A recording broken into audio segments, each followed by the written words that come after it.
Do vazhdojmë që të sjellim atmosferën nga diaspora shqiptare dhe do shkojmë te një gazetar, Faton Arifi, i cili është nga Struga, por në Amerikë ushtron dhe profesionin e gazetarit edhe atje.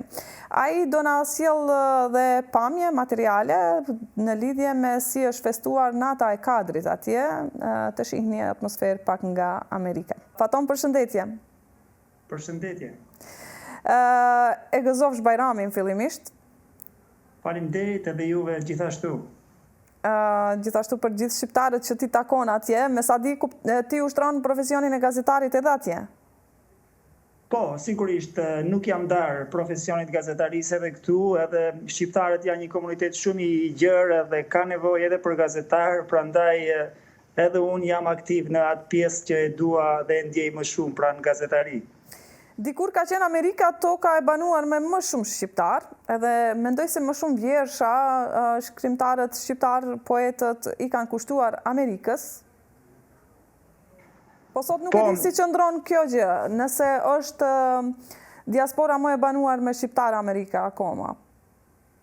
Ne dim se një elite mirëfillte shqiptarve, një pjesë e madhe edhe rilindasve kanë jetuar në Shtetet e Bashkuara të Amerikës, duke dhe një kontribut jashtëzakonshëm për vendlindjen, personalitete për shembull si figura e Fanolit, Faik Konicës, por edhe shumë personalitete të tjera nga SBA kanë zhvilluar një krijimtari e cila i ka dalë shumë për dobi atë dheut dhe vendlindjes. Edhe sot ka shumë shqiptar aktiv të cilët punojnë jo vetëm në letërsi, por edhe në gjitha fushat, në politik, në lobim, në jetën shoqërore në Amerikë.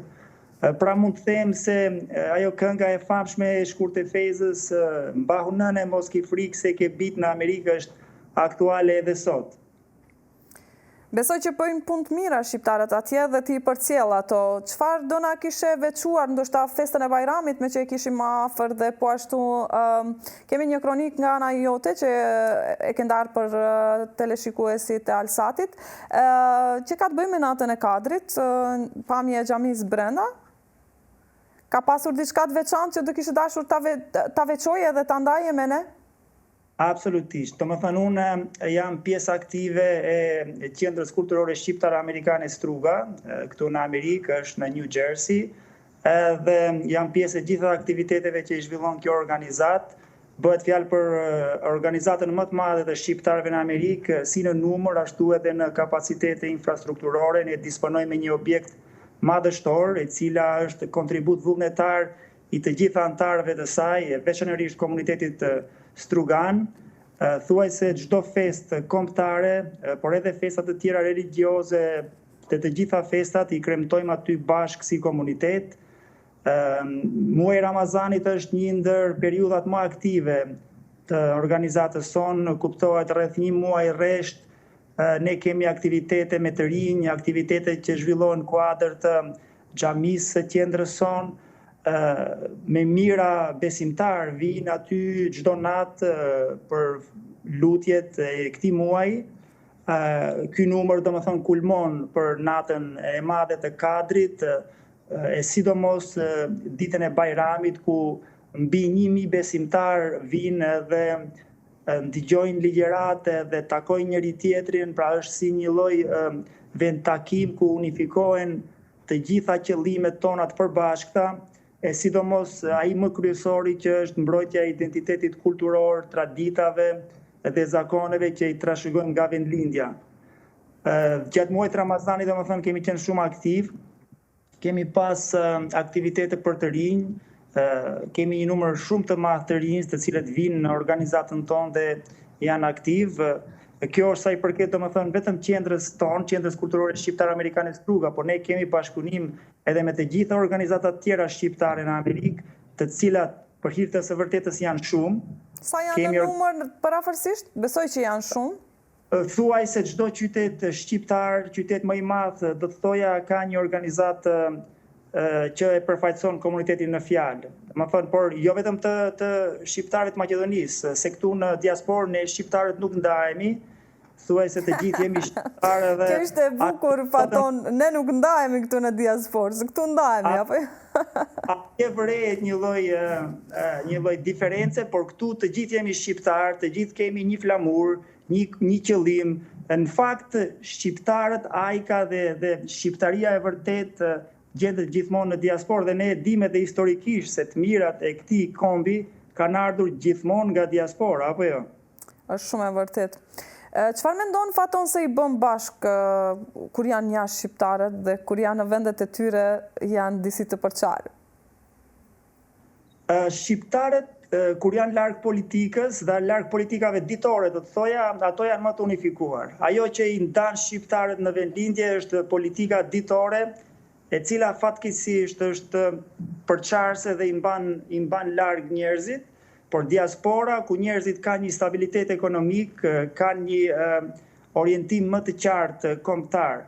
Prandaj, siç e thash edhe më herët, po t'i analizojmë të gjitha periudhat historike të kombit shqiptar, që në periudhën e Skënderbeut, i cili realisht jetonte në Turqi, u kthye dhe i dha një kontribut të jashtëzakonshëm atë. Ndodhi e njëjta edhe me periudhën e luftës së parë botërore, kur Ismail Qemali si një antari diasporës u kthye në atë dhe shpalli pavarësinë e saj, deri te luftrat e fundit në shqiptarëve në Ballkan, ku kontributi i diasporës është i jashtëzakonshëm dhe ne e dimë dhe duhet ta vlerësojmë gjithmonë.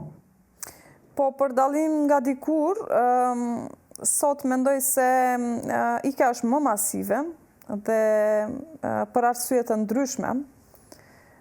Besoj që e ndjen edhe ti. Që sa vite je atje në Amerikë?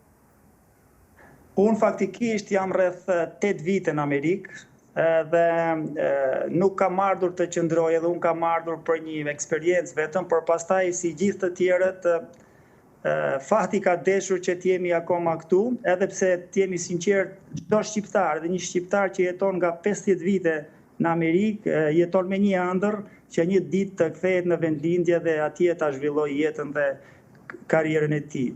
Sa i përket rritjes migrimit, ju i dini sepse ne i ndjekim zhvillimet edhe përmes jush, dhe arsyet janë sidomos ekonomike fillimisht, por tani jo vetëm ekonomike, po kanë të bëjnë edhe me karakterin e mirëqenies së përgjithshme të njerëzve, domethënë siguria, drejtësia dhe shumë problematika tjera që fatkeqësisht ne kanë stagnuar. Më duket se të gjithë thënë këtë, që ishim dakord që sistemi duhet ndruar, dhe një diçka tjetër që ndoshta nuk më erdhi mirë që dëgjova, që gjithnjë më shumë po rritet numri i mërgjimtarëve që po shkojnë drejt diasporës shqiptare në vende të ndryshme, pasi kishim shumë biseda me shumë njerëz nga vende të ndryshme. Faton, për fund dëshiroj të të pyes edhe ty për çka të ka marrë malli më shumë në Strug, ose për kë? Për gjithçka që lidhet rreth Strugës. Për Drinin ka marrë malli? Për Drinin? Po? Absolutisht. Drini është si ato venët, enët e gjakut të cilët çon gjak, domethënë në zemrën tonë, dhe Drini lidh shumë kujtime të periudhës sime të fëmirisë, por jo vetëm, edhe pse unë nuk jam nuk e llogaris akoma veftën si një mërgjimtar, sepse llogaritem relativisht i ri në Amerikë, por megjithatë ka shumë gjëra, sidomos për Strugën, duke pas parasysh se edhe një tetovar ose një shkupjan e merr malli për Strugën nëse nuk shkon disa muaj, e jo më një strugan. Shumë e bukur kjo. Në fakt e shumë gjëra të bukura.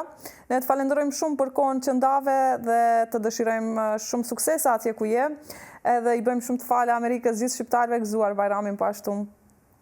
Faleminderit shumë edhe juve, faleminderit për kujdesin që keni ndaj diasporës, edhe ju inkurajoj të vazhdoni në këtë mënyrë, sepse diaspora është një margaritar i çmuar që duhet ta gjithmonë ta kemi pjesë të zhvillimeve dhe aktiviteteve. Ne Faton, me që jemi të profesionit, planifikojmë që ta kemi një rubrik të veçantë, një dritare nga vendlindja, në cilën do kyçemi me ju të diasporës. Edhe një diçka ta them që shumicën e njerëzve të diasporës që ne i intervistojmë, të gjithë thonë që unë nuk shkova për të ndenjur gjatë atje dhe fatkeqësisht jam plakur atje. Uroj me njëta mos ndodh me ty, po të na kthesh këtu, po edhe nëse nuk kthesh, ja një mundësi për të kthyer, është kjo dritare e Alsatit, përmes të cilës ti na informon se çfarë bëjnë shqiptarët e Amerikës. Falenderojmë pafundësisht. Faleminderit gjithashtu dhe ju dëshiroj gjithë të mirë. Faleminderit. Unë tani do t'i ftoj shikuesit të ndjekin një kronik të përgatitur nga Fatoni që ka të bëjë me natën e kadrit se si është festuar në Amerikë dhe këtu të dashur miq ne do ndajemi. Pas 2 minutash thjesht do jemi duke ju dëshiruar juve qaste të këndshme me televizionin Alsat, edhe një herë gëzuar festat dhe mirupafshim në emisionet e radhës. Nata e madhe e kadrit u shënua në mënyrë madhështore në xhaminë e Qendrës Kulturore Shqiptar-Amerikane Struga, ku qindra besimtare morën pjesë në lutjet e kësaj nate të veçantë. Një punë e shkëlqyer e stafit organizativ që filloi me një iftar të hapur për të gjithë e që kulmoi me pjesëmarrjen masive në lutjet e kësaj nate. Po çka do të thënë fjala kadër edhe çka përfaqëson kjo natë?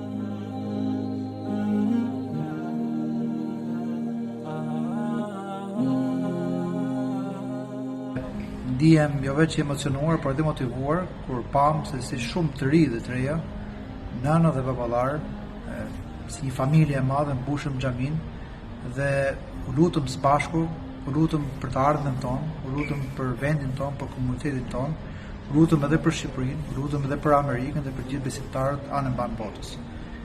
Jemi në gurbet, jemi në diasporë ndoshta, por një punë e vazhdueshme e vëllezërve dhe motrave tona të komunitetit tonë, një punë e cila ka vite që vazhdon, dhe sidomos kur shohim një pjesëmarrje rekord të njerëzve, të shqiptarëve anë mban të kësaj zone, atëherë nuk na mbetet veç se të falenderojmë Zotin dhe t'i lutemi që kjo e mirë dhe begativ veç sa të vazhdojë duke u shtuar.